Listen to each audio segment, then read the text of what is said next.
The broadcast is now starting. All attendees are in listen-only mode. Good afternoon, everyone, and welcome to today's webinar, a step-by-step guide to the IP2Startup Program, Active Marketing of University IP to Fortune 500 Corporates. Again, good afternoon and welcome. So for today's webinar, I just want to let everyone know that you can ask questions in the end. So there is a control panel on the right side of your screen, and if you need to ask questions, for the speakers today, just enter your question in the questions box of the GoToWebinar control panel, and it'll be queued and it'll be handled in the end. This webinar is being recorded, so if you have colleagues that you think would be interested in viewing this webinar but weren't able to make it today, watch out for that email that we'll send out after the webinar session, and we'll give you a link to the YouTube video of this presentation. We'll also be providing you slides, so that information will be sent to you after the webinar ends. So again, this webinar is a step-by-step guide to the IP2Startup Program on how to actively market your IP to Fortune 500 corporations. So my name is Ria. I'm the moderator today, and I'll try to help everyone in the audience and as well as our speakers today through the step-by-step process that we mapped out for the universities to follow if they want to submit IP to NCET2 for corporate scoring and corporate feedback. So we have 3 speakers today. Each speaker will be representing a specific step in the process. And so for NCET2 and our startup development officers, we have Vicky Scarborough. She's our Senior Startup Development Officer, and she is formerly the Director of External Innovation of Sherwin-Williams. Say hi, Vicky. Good afternoon or good morning to everyone. Right. So our second speaker today, he's representing the universities.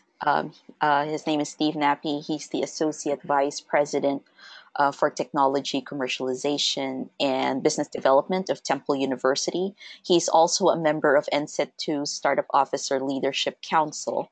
So Steve, say hello. Thanks, Ria. Good afternoon, everyone. And last but definitely not the least, representing the corporate voice in this webinar today is Eric Breeze. He is an investment manager at Evonik Venture Capital. He's also a member of NCET2's Corporate Selection Committee. So, Eric? Greetings to everybody. Happy to be here. All right, so thank you everyone for making the webinar today, and thank you for our speakers for joining us.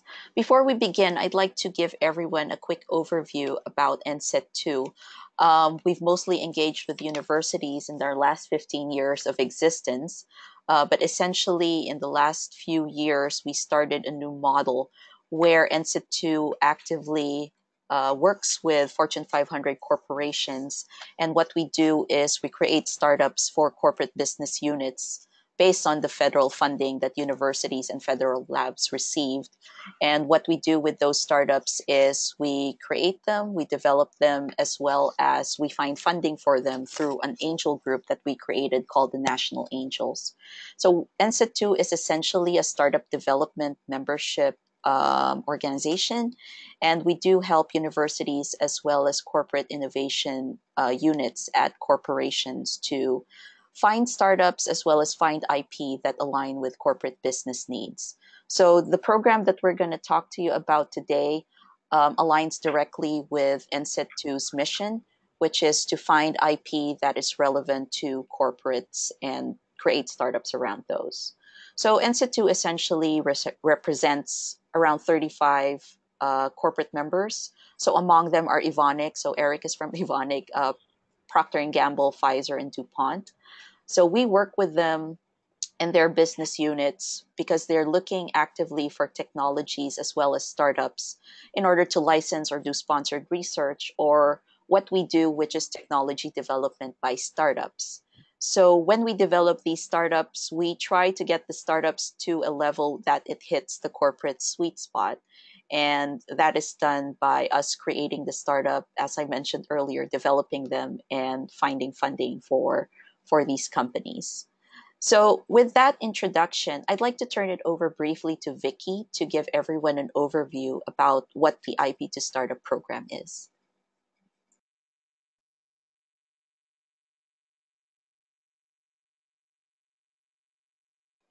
Vicky, I think you're muted. Yeah, there you go. Thank you. Yes, the IP2Startup Program was industry created for universities, and the program really is unique in the sense that there's no cost for the university to submit intellectual property for viewing by our corporate members. It can help you make decisions on whether you want to proceed through full prosecution of a patent based on market feedback from our corporate members, who obviously have the pulse of the market and their customers and know what the market is looking for. It also could potentially provide an opportunity for corporate licensing by exposing your intellectual property to the corporates, and maybe they want to take a license on your intellectual property. Or, it just helps you identify what's more promising than other pieces of intellectual property. Sometimes not every piece of intellectual property is a winner, so how do you separate that from winners and losers, or winners and better winners? And also really just helps the startup development or the technical officers in the universities, the tech transfer guys, understand what the corporates really care about in their specific fields of work. And obviously, by submitting your intellectual property, it really gives you global exposure for your university to our multinational members. So it's a very unique program. There's not anything else like it. Okay, thanks, Vicky, for that introduction into the IP2Startup program. And now everyone brace themselves. So this is the process map of the program. Now, what we want to do in this webinar and how we want to present it is do it step by step so that the university knows what to expect, and the corporates who are on the call as well know what they'll receive as they go through this process map and how we do it.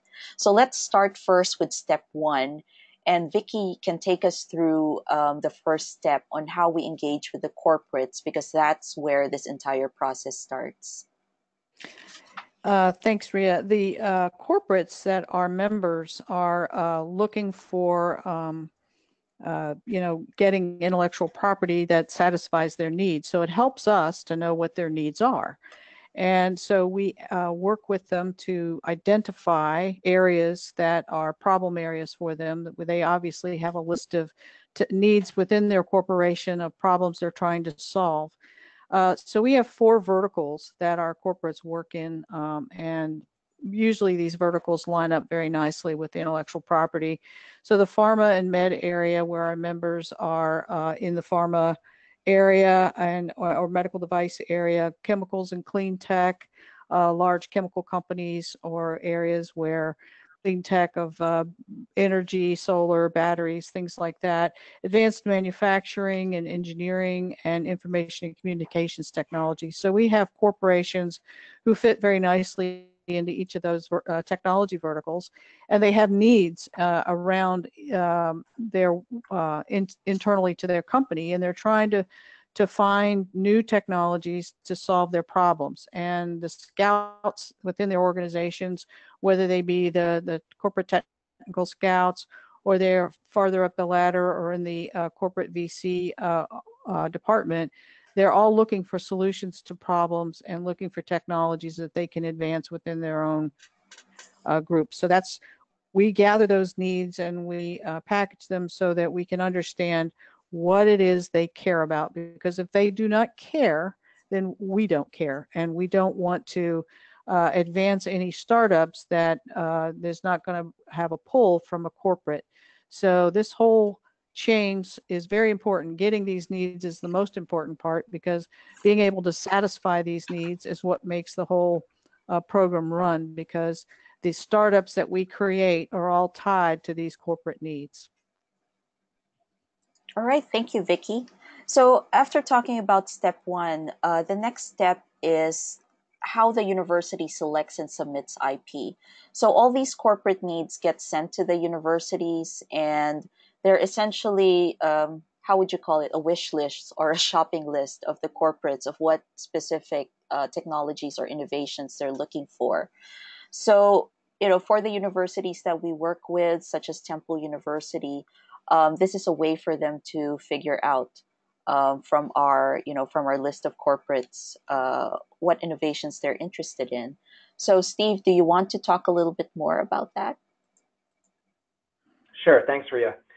So we've integrated this as part of our regular intellectual property portfolio meetings, and really we've restructured those meetings and moved them from an IP portfolio review that used to focus mostly on technology tracking and management to a technology mapping and strategic decision-making process. And really what I mean by that is the mapping part of the discussion is focused on aligning the technology with our various partnerships, including the IP2Startup Program, which plays an important role for getting that industry feedback early, which for us is important regardless of the route we're going to take, whether it's startup, license, or a combination of both, where you're having an industry-guided startup company. And so therefore, we want that feedback as early as possible. And before submitting into the program, we make sure it's a fit based on the stage of the technology, our level of protection, licensing status, as well as making sure that we're updating vendors on the process, what the program can bring us. And then once we complete that, we go ahead and submit the submission form, which is mostly using information that we have on hand.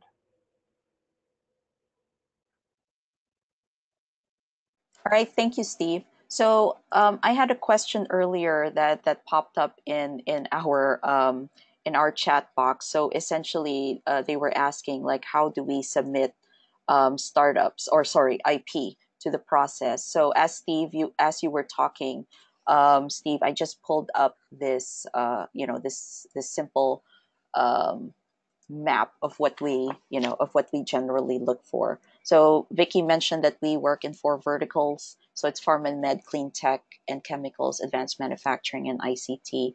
So universities can submit, either, through the push, whatever you have in terms of marketing materials for existing patents or provisionals that you have, or specific, which is looking through the corporate needs that we send monthly.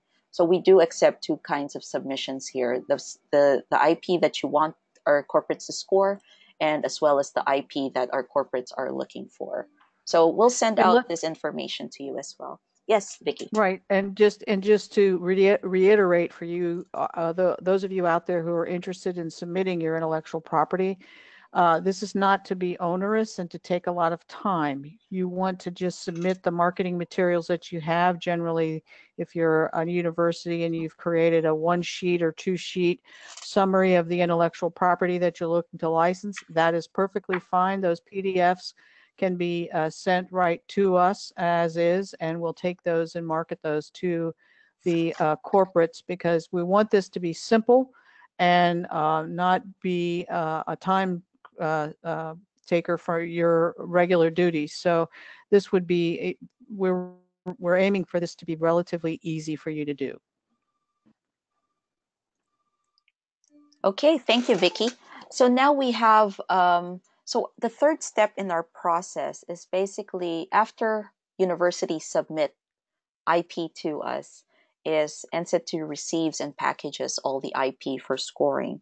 So essentially what this means is, we organize all the IP that come in based on the four technical areas, or the four verticals that Vicky described earlier. So Vicky, do you want to talk about the packages and how they're usually sent out?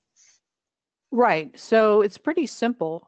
We get packages as a startup development officer, as well as a corporate. You would receive these packages via email, and they look like this on the left. So it talks about the summary of the invention, what area it hits and when it was a patent filed and what needs it meets that are unmet right now.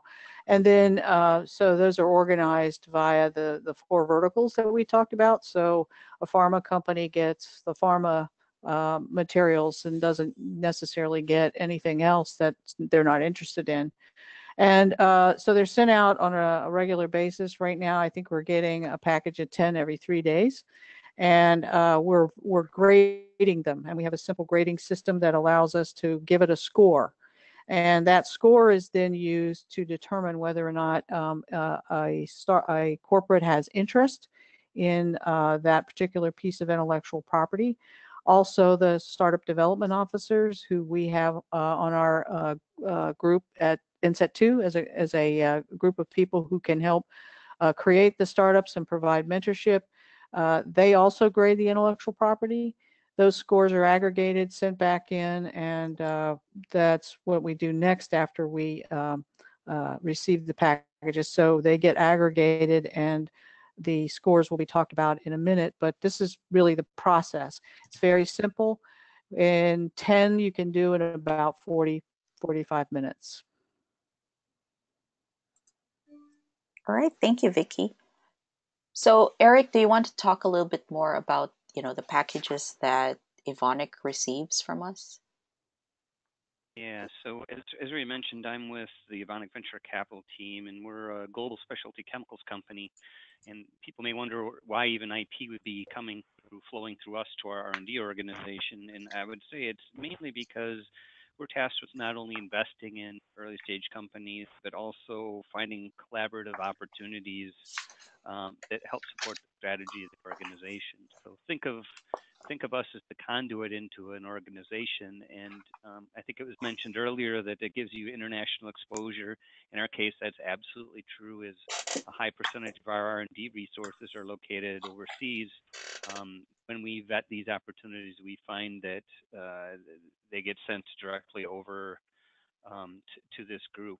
So what we receive are two different documents. Here, I think we're to step 4 already in the flow. Is we receive an overview of the IP, which you just saw, and secondly, we receive a scoring sheet and some directions from NCET2 on how we should review these opportunities.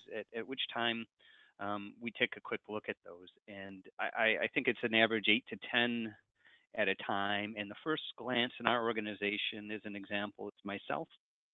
I quickly look at what we have at each of these opportunities and compare it to what our emphasized growth areas are, looking for a strategic fit. I personally am a non-technical person, so I look more if I can identify a commercial opportunity or recognize an alignment with another business. I'll take the most interesting ideas and forward it right away to technical resources in our related businesses to that IP area, so that they can review and take a deeper dive into the technology. And we talk about efficiency, and this is quite efficient and time sensitive for us in the sense that it only takes me 30 to 45 minutes to go through these packages. As a venture team member of Evonik, we're seeing across our group at least 500 relevant deals a year, so we don't have a lot of time to spend on any given opportunity. So the fact that these are summarized with a lot of the key things we need to know in the beginning is extremely valuable. It also allows me to be really effective within the organization and who I can forward these opportunities to. Now, what I like to do is take the hot ideas right away and get them to the people in the organization as quickly as possible. But on the flip side of that, these all go into our database system, and we keep what I'll call warm ideas that we can bring up at a later time. So even though the first blush of a technology may not get the highest score, we present it over time to our organization, as things often change in a big company.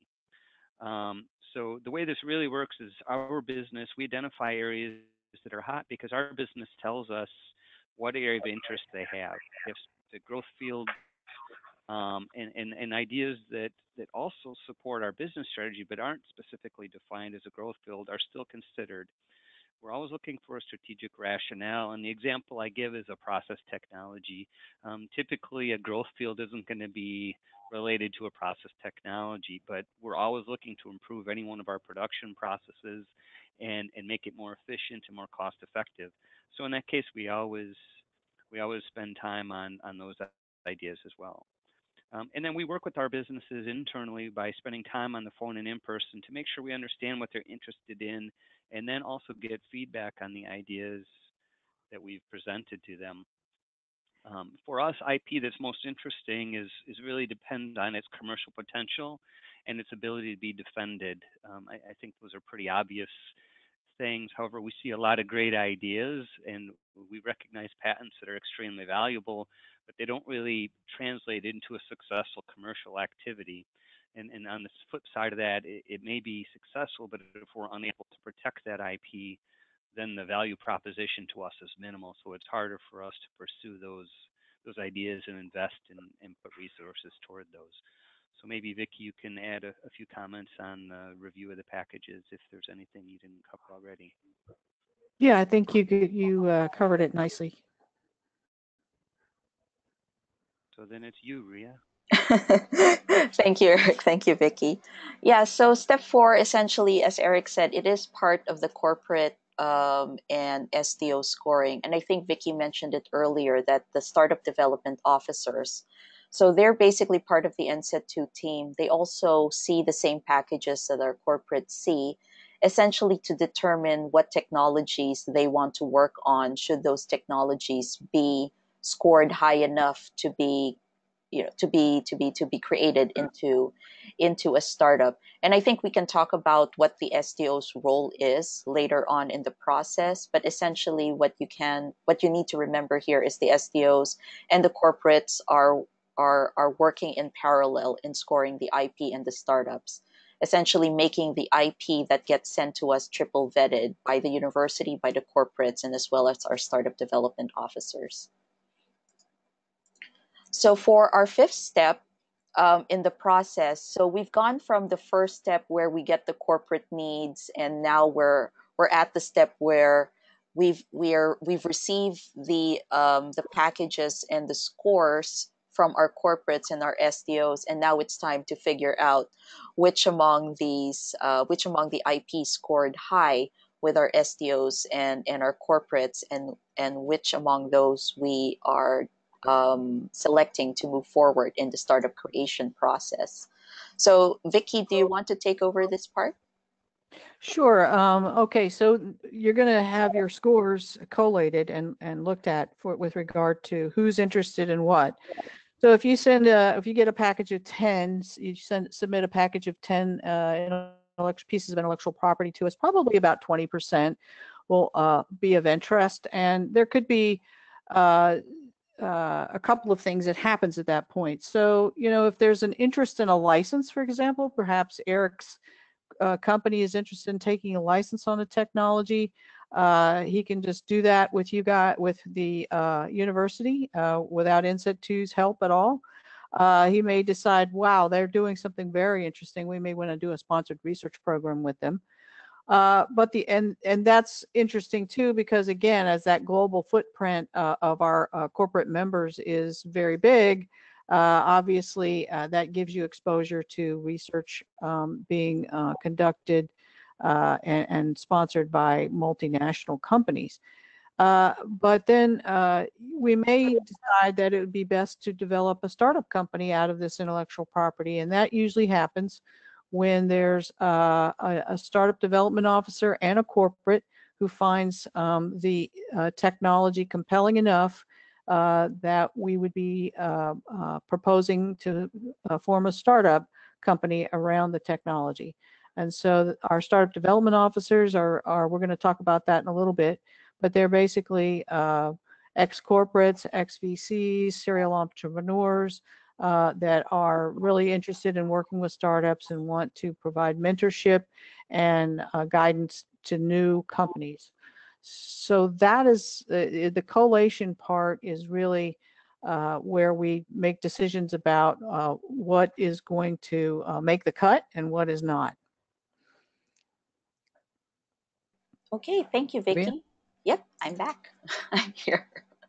So our next step in the process. So after the collation, so this is as they've mentioned earlier, we're trying to find the best market aligned IP here for startup creation. So this part is actually quite important, but also I think it's always been a feedback to us that the universities should have an idea as to how their IP performed or fared in the process of scoring by our different corporates. So our sixth step in the process, after we've collated all the scores, is to put together reports for the universities as well as the corporates that work with us and the startup development officers. So this is a sample of what we usually send a university. Um, we send a similar report to the to the corporates and the SDOs as well. So Vicky, do you want to say a little bit more about this table and what it means for a university if they're looking at something like this? Right. So this table really represents the collated information. And our corporates remain sort of blind to you because, first of all, they don't want to be bombarded necessarily by anybody giving them a call saying, we've got this stuff. They really want us to handle the processing for them. But the other thing is that you've got two columns here. You've got corporates and you've got the startup development officers. You've got to have interest from a corporate, at least one corporate, and you've got to have interest from a startup development officer in order for us to proceed with the formation of a startup. In this case, in this chart, you'll see that we've got one at the top here, which had a lot of interest. And so that is definitely a very strong candidate for a startup. The ones below that have ones, we'll go back to the corporates and we'll actually have a discussion about how strongly they feel about the technology and whether or not they feel that a startup is warranted.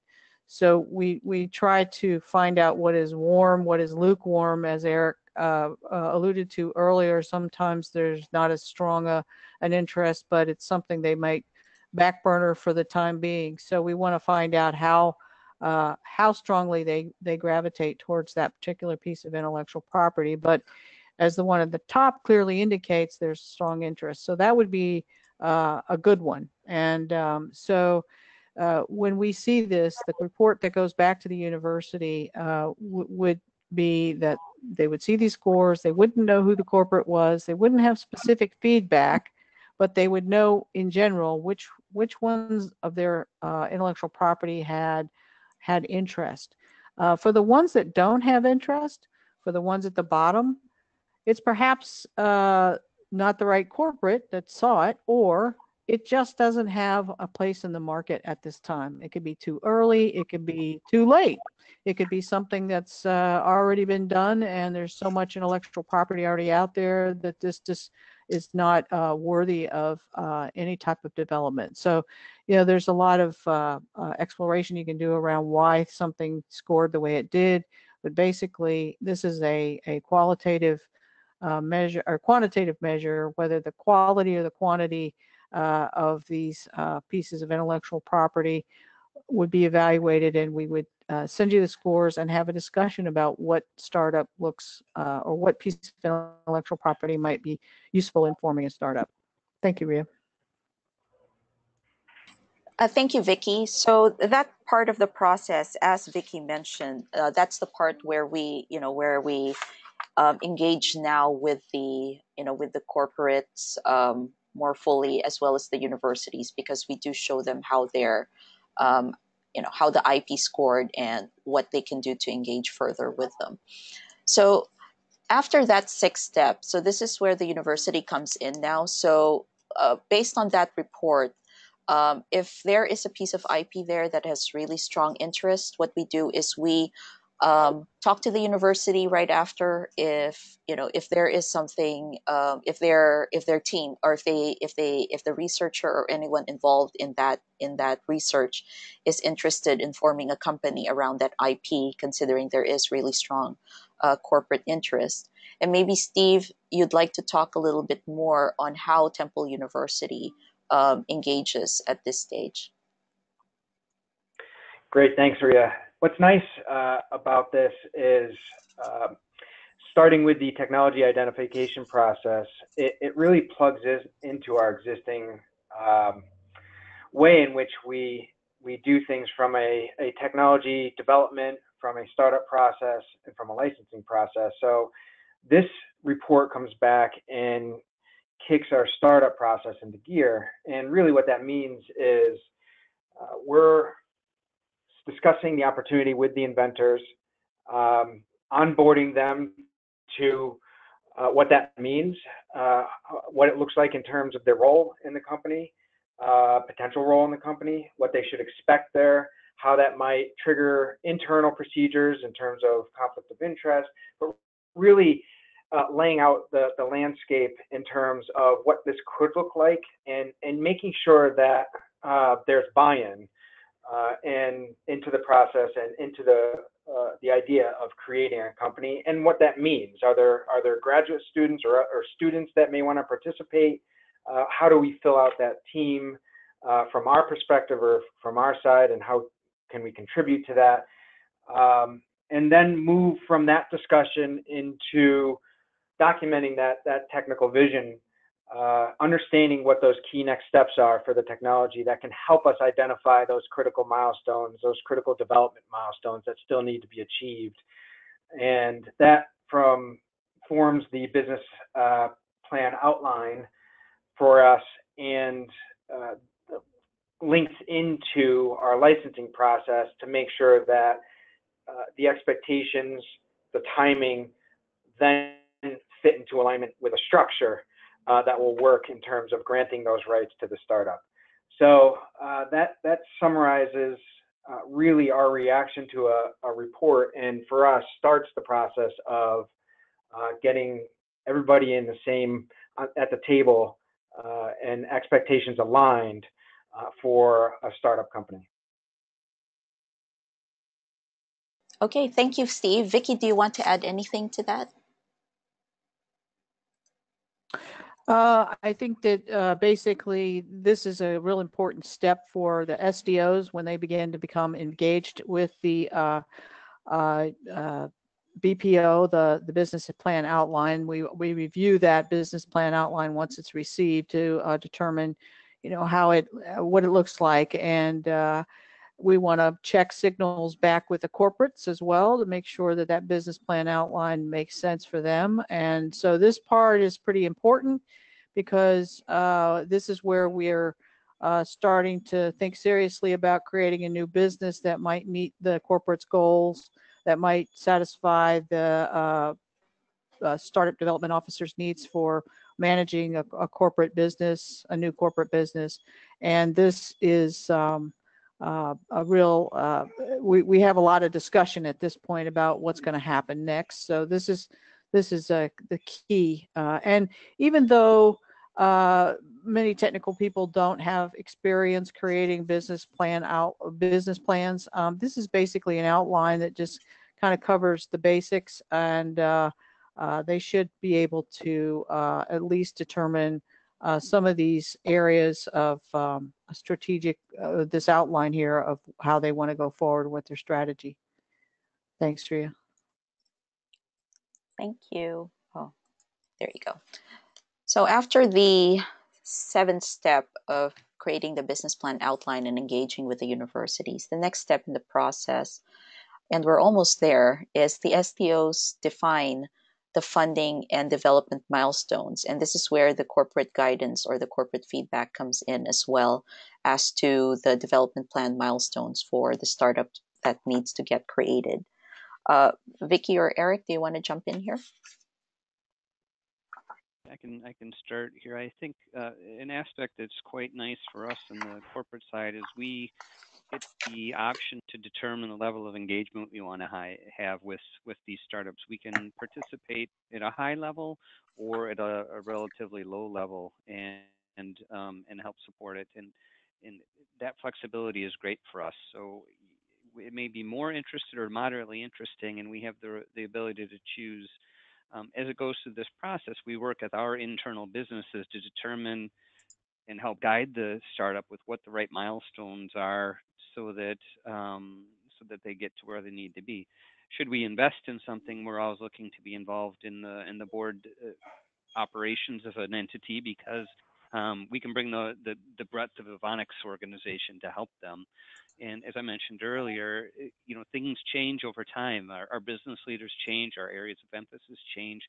So even if we begin at a low engagement level with a startup out of a university, the opportunity that could move into a high engagement level does exist, and vice versa. So for us, it gives a lot of flexibility in being the most efficient use of our organizational time and efforts. So Vicki? Yeah, sure. And so, as I mentioned earlier, these startup development officers are really in a team, basically. There's former corporate executives like myself, serial entrepreneurs, and perhaps some active angel or VC investors. And all of these folks are experienced, and their bios are on our website. You can go to NCET2.org and see the folks that are on there that are startup development officers.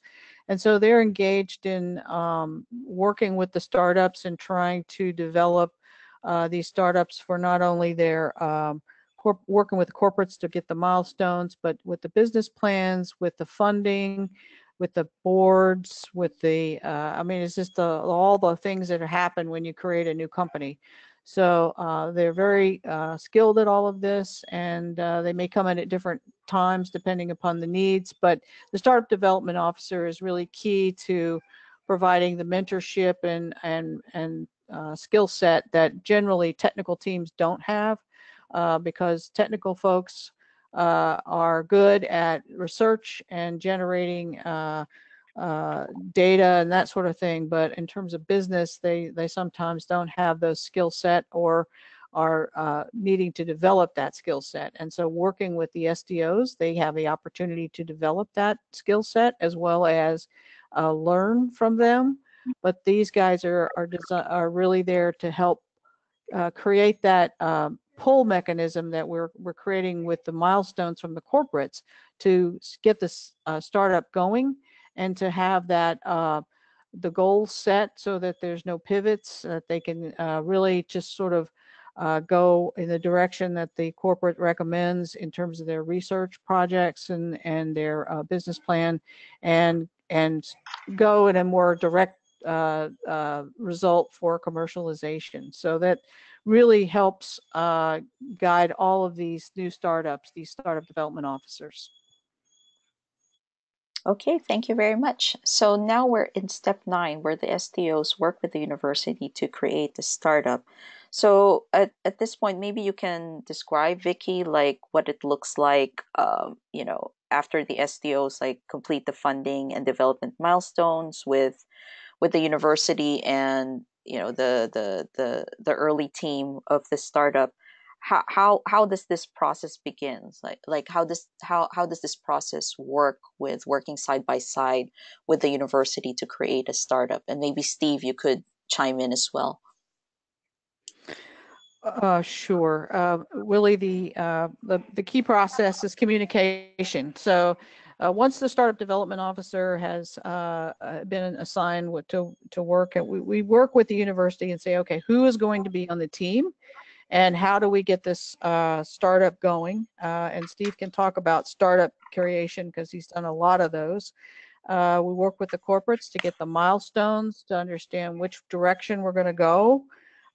Because there's always a lot of directions you can go in a piece of intellectual property, and it really helps to have a technical milestone or hurdle that you need to cross in order to satisfy the needs of a corporate, and so and have something commercialized. So this really prepares the startup, getting all of these things in line. The SDO's job is to create startups that are ready for investors. And the investors that we have are the national angels. And the national angels are an investment group formed by NCET2, involved in really providing funding for early startups up to $2 million. So basically, the SDOs work with the startups to get them to the point where they're ready for funding, significant funding to get to milestones that produce prototypes and working models and that sort of thing. So really, we want to hit that sweet spot for the corporate because they really need guidance and help so that they can meet the goals and also get the products developed. So that's what the SDO is there to do, to help get that startup created and moving in the right track. We can take board positions, we can take CEO positions, we can take just basic mentoring positions. Everything is on the table because it's situational depending upon what each startup needs. So we just kind of go with the flow and see what's going on. So that's really what is involved in the creation of a startup. There's paperwork obviously involved. There's term sheets that have to be created, and the NCET2 Startup Development Officers, NCET2 will take an equity position, the university takes an equity position, and the startup development team also has equity as well. So there's a lot to be decided at this point, but basically because we have a piece of intellectual property that a corporate cares about, then that creates the need for or the opportunity to develop a new product or a new process or a widget or something that is marketable in the marketplace. So those are big things that have to happen, but at the same time, they're valuable things to the university, and that's where Steve knows more than I do. So Steve, talk about how you do startup creation. Great. Yeah, and in terms of the paperwork, what I think is nice is that the program brings really the key stakeholders to the table early to help shape a common set of expectations.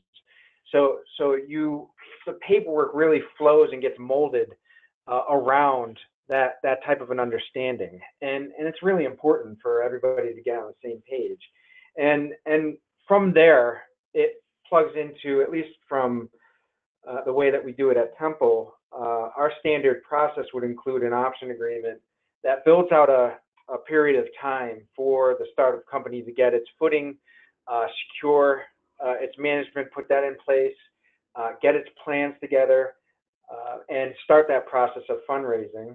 So we might include in that option agreement standard milestones such as the development or further advancement of the business plan outline into a commercialization plan or development plan, funding milestones that could include SBIRs, TTR submissions, and also, as Vicki noted, we can dial up or dial down the level of paperwork. So if it can be a very simple option, we can go in the middle and include a term sheet. And in certain cases, we've included a fully baked license if the startup is more advanced and closer to a funding event. So the license agreement and the terms include a typical mix of terms for us. We do customize it based on the development plan and the technology. And since we're aligning the cash or the significant cash payments to the milestones of the company, we will take an equity position to offset the cash burden, and also normally take a board observer seat ourselves.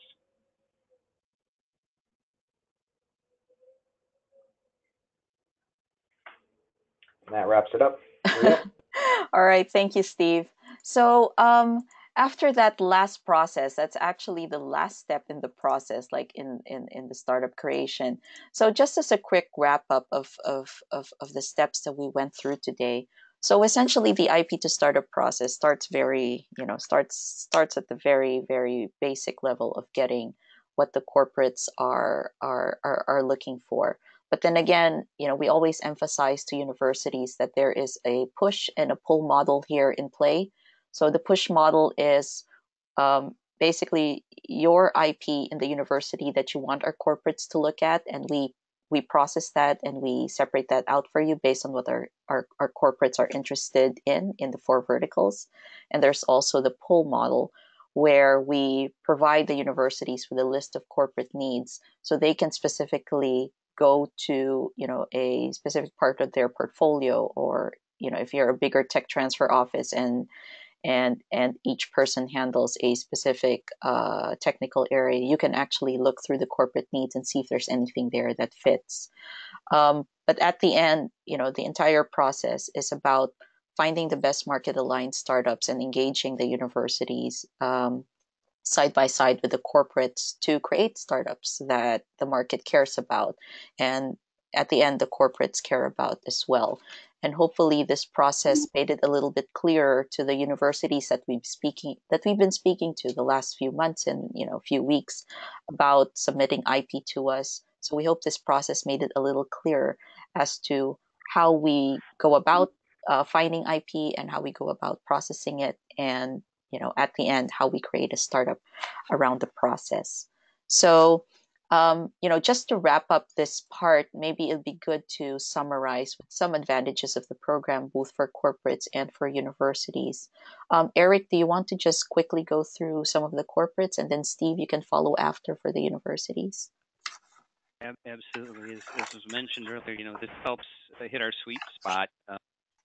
No risk to us as a corporate. It really is a big advantage to us. I think one of the largest advantages, without exception, is the fact of the universe of IP from our perspective is massive in the United States. If we just say there's 250 tier 1 research institutions, we don't have a team in our innovation group or with our venture capital that could possibly touch all the universities and the great amount of IP that's being generated every year. So this allows us to get a very efficient way to review a lot of great ideas, and they're being vetted by multiple sources and multiple people.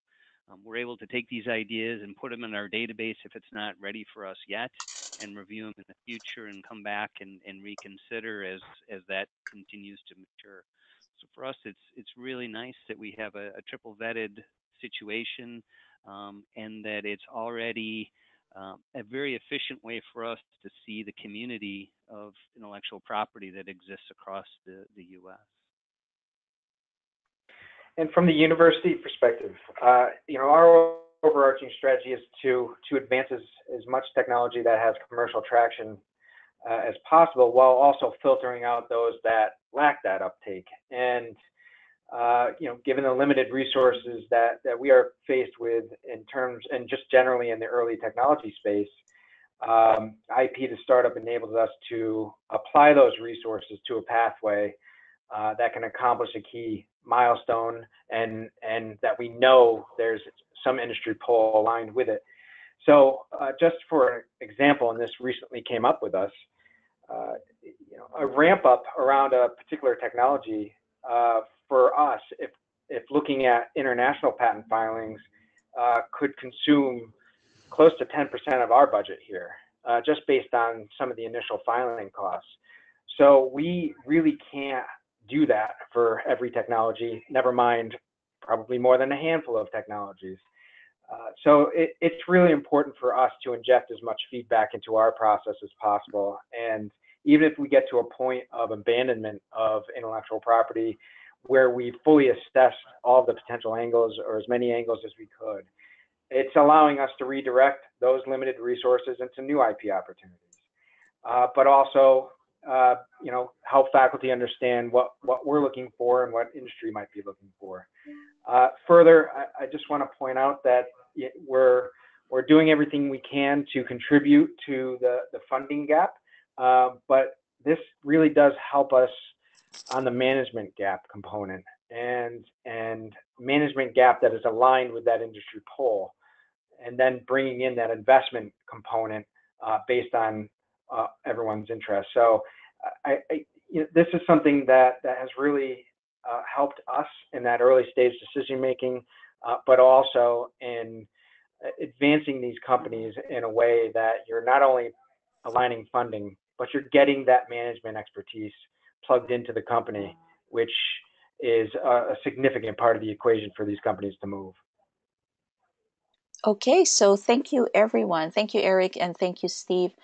Before we formally wrap up and open the floor for questions, we do have a few, so we have 10 minutes left.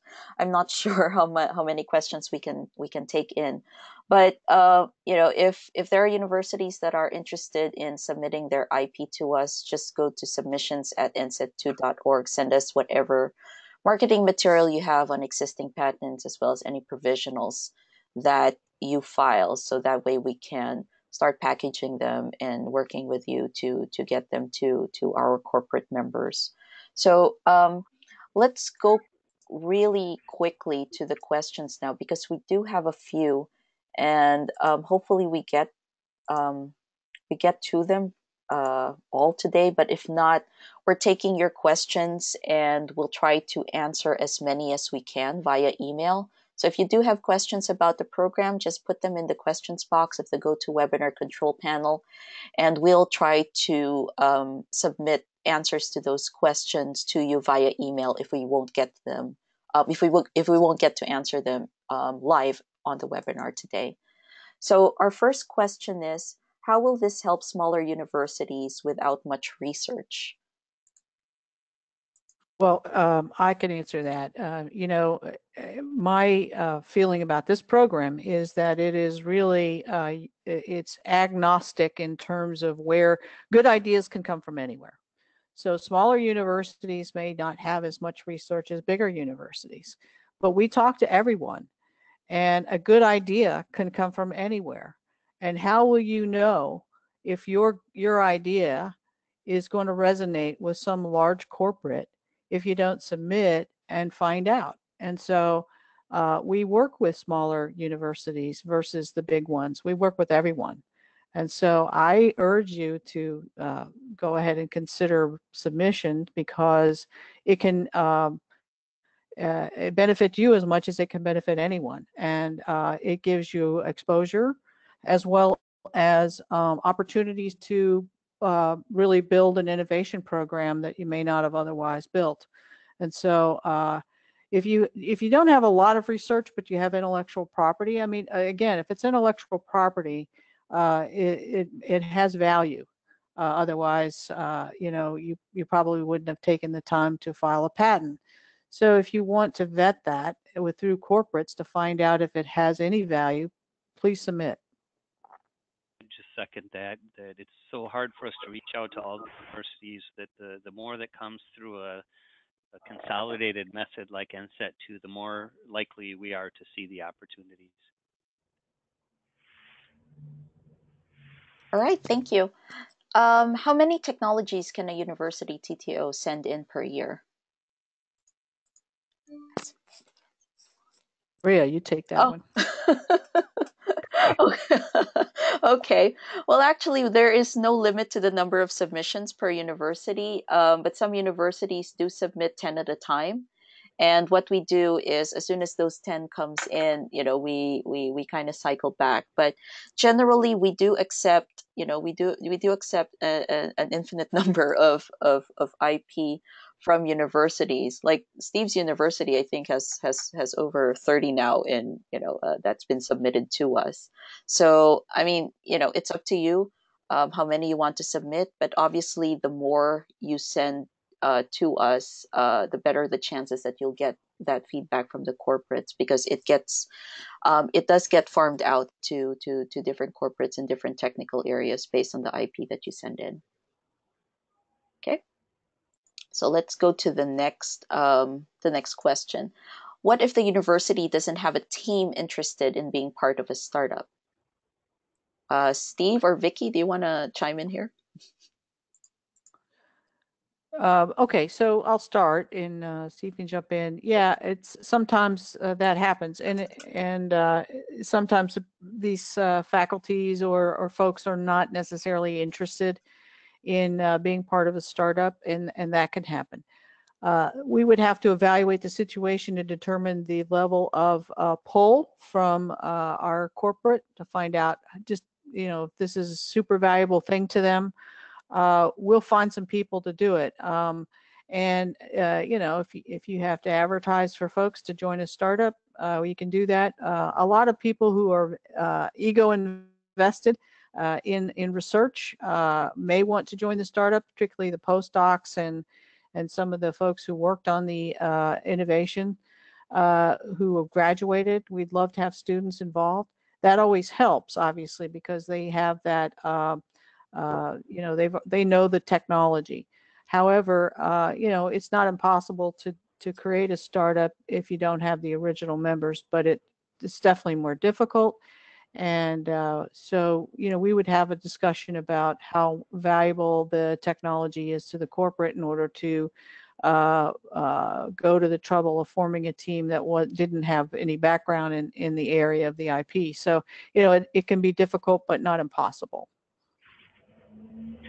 And I don't think there's any harm in starting with the process and creating that exposure with the companies, in that I think an earlier slide had outlined there may be multiple points of engagement with a particular technology. So it may be that it turns out it's not a startup and the company wants to engage directly with the institution, or leveraging the great network that NCET2 brings to the table. Can we identify a team that helps address the lack of interest in our inventors being part of the process? So I think from our perspective, we would want to engage, see what options we have available to us, and see if we can bring the inventors into the fold if we're able to identify, say, a complementary management team that can then flow back into this process. Okay, thank you, Steve, and thank you, Vicky. I have another question here. I think Eric, you can jump in here. What kind of milestones do the corporates give? Maybe in general, or I don't know. Yeah. It depends upon the stage of the development of the technology. So if you look in the industry I'm in, the chemical industry, we're always looking at the movements from lab to pilot to commercial scale. So we would look at during that lab phase, let's say, getting a certain productivity or a certain yield of a process. And then as we get to the pilot stage, we'd be saying, how can we maintain that as we move to that next level? It's really dependent on the technology we're seeing. It can be your ability to continue the research to the next inflection point for that research, but it's very specific to the individual opportunity. Okay, so we probably have time for one more question. We have 2 minutes left, so let's see if we could. Let me just pull up another question here. So this is the one in the queue. What do the SDOs do to help the startup and the university? Basically, the startups basically help the folks who are going to be involved in the startup work to create a business plan to help They work with the corporates to get the milestones. They work with people like Eric or whoever in Eric's group is interested in the technology to get what development milestones they want to do. So to get the actual work plan together for the research project. And they work with the university at the beginning to determine, what the terms are going to be, how we're going to set up the agreements and so forth. And there may be issues for, putting the startup in the incubator, the local incubator. So there's all these things that happen when you start a company that the SDO would be fully engaged in trying to manage the team, and they are going to be engaged in help finding a board, help identify the initial funding needs as well as the long-term funding needs. So they're going to lay out a funding plan. So there's a lot that has to happen when you create a startup, and the startup development officers bring that experience to the table to help get that done. And so they work as I said before, there's 3 of them. So they basically will work on the funding and the technical hurdles and the milestones, and working with universities to get to a place where we can form the startup and work with the people in the startup to create these to create the business plan and the work plan. So that's really what they do. That's very operational. Okay, so I guess that's all the time we have for this hour. Before we close, I'd like to invite Steve, Eric, and Vicky to say a few words before we wrap up today. Well, from my perspective, this is a unique plan or a unique program, and I've never seen anything like it. And it's really good that it ties the entire innovation ecosystem together, from the university to the corporates to the funding piece. And so you really are and you're creating a pull mechanism whereby somebody cares, because at the end of the day, if nobody cares about any of the property, then it's not going anywhere. So if you have intellectual property that somebody cares about, and we can create the startup with the funding mechanism in place and with the goals from the corporates, the chances of success are much greater than if you don't have any of those pieces. So this is a very unique program, and I fully support it. That's why when I retired, I joined up and said I want to continue working on this. Right, Steve, Eric, any last words before we wrap up? And in terms of our commercialization process, I'd say 75% of our technology moves through small or medium-sized companies. And really the ideal situation for us is linking those companies where appropriate to that strategic pull, as has been mentioned several times on this seminar. So when we were exposed to this opportunity, it fit right into what we were hoping to see with our technology moving through startup companies and making sure that we have that large corporation there to help guide that startup company to the industry and ultimately understand what those channels are and how to get through, in some cases, the regulatory environment, how best to position the technology, what application may be the most commercially relevant. There are so many questions that come up, and they're different for every technology, and this really fit our model of putting the university startup and big company in the room. And last but not least, from the corporate side, all of us have open innovation programs. This fully supports our open innovation program, but it also allows us to discuss things with these early stage ideas that may bring some market realities based on 100 years of experience that they haven't had the opportunity to enjoy as they develop their idea, so that it's more accepted by the market when it gets further along. So overall, we're extremely happy to be involved in this process, and it's been very effective for us, and we look forward to continuing. Okay, thank you very much, Vicky, Steve, and Eric, for your time today, and thank you for our audience for joining us.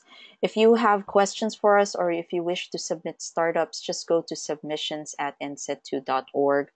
All the information from this webinar, the slides, as well as the video, as soon as it's up, will be sent to you via email within the week. And if you have questions for us, just make sure to send us an email, and we'll try to help you as much as we can. So again, thank you everyone for your time. Thank you to our speakers, and have a good afternoon. Thank you. Bye, everybody.